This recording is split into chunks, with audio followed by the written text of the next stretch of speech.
Hey there YouTube. So for this video I wanted to cover the IRS form 1040's Schedule 2.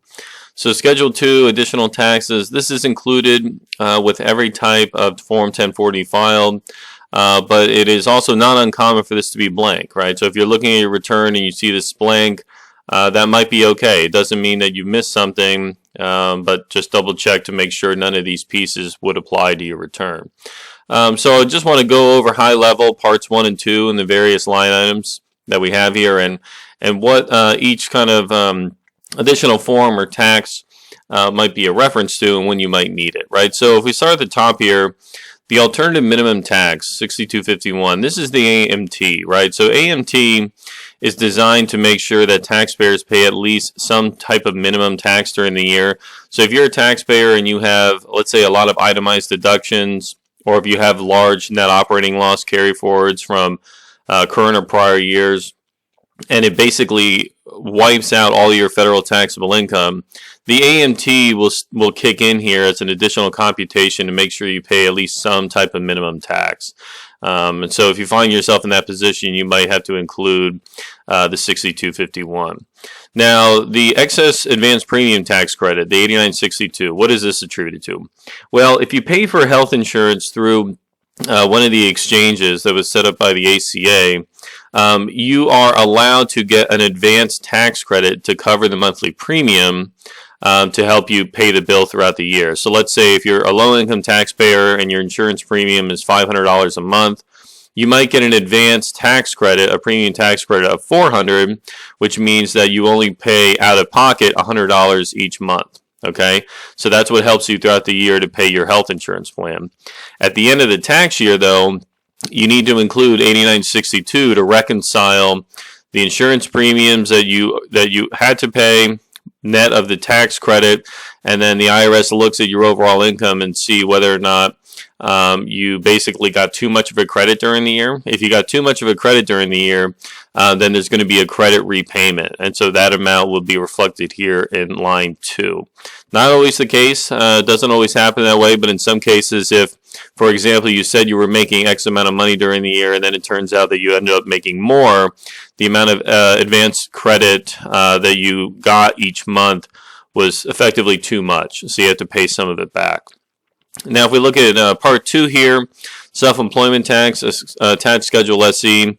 In our example here for John, he has a side business, so he has a Schedule C, which is going to be subject to federal income tax and self-employment tax, and so that's why John has an amount here for Schedule C SE taxes. Line 5 for unreported SS and Medicare taxes. There's two options here. So the 4137 would be used if you're an employee somewhere and you had, let's say, unreported tip income. So this often happens for waiters and waitresses, bartenders. If not all of your tip income was included in your W-2, you're actually obligated to report it to the IRS on a 4137 and pay the additional Social Security and Medicare tax. So that's what's happening there. The 8919, similar kind of concept, but a little more of an issue. If you find that you're a contractor somewhere, so you're getting a 1099, but you should have been an employee, then those earnings are reported on the 8919, and you have to pay the Social Security and Medicare tax through that medium.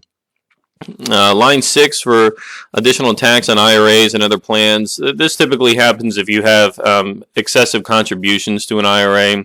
So if you put too much in, then the IRS kind of charges you an extra tax until you withdraw it. So if that's the case, you might need a 5329. Schedule H here for household employment taxes. If you hire somebody full-time at your property to take care of the home, maybe you have a full-time babysitter, they might constitute a household employee, and if that's the case, you need to include Schedule H to report the income that you're paying to them and the amount of payroll taxes that need to go along with it. And so that amount would be reported on 7A. 7B for the repayment of the first-time homebuyer credit, 5405. So if you bought a home in 2008 and you received the first-time homebuyer credit, the IRS wants to know when you sell it, right? So if you sold it and this is a 2020 form, you have to disclose the sale to the IRS, especially on this 5405, because you might have to repay some of the credit that you took in 2008 when you bought the home. Line A, taxes from 8959 and 8960. So the 8959 is the additional Medicare tax. So this is an additional 0.9% tax on earnings above certain thresholds. So if you have compensation over a couple $100,000, you'll find that you're roped into this additional Medicare tax. The 8960 is the net investment income tax. And so that again applies to high income earners. If your income is above certain thresholds, then you have to pay an additional 3.8% NIT or net investment tax on that net investment income.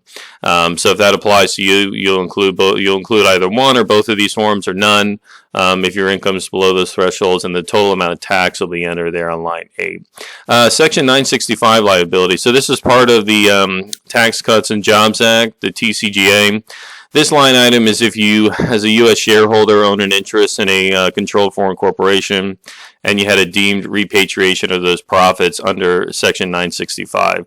The taxpayers were allowed to spread out the payment of that income inclusion in tax over a certain number of years. And so if you are one of those taxpayers that had that 965 inclusion a couple years back, the net tax liability installment for the year would be reported there on line 9.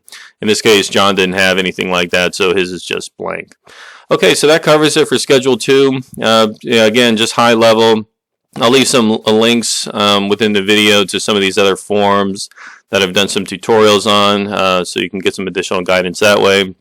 If you have any questions, please leave me a question below in the comments. I try to get to as many as I can, and I look forward to seeing you again on the next video. Thank you.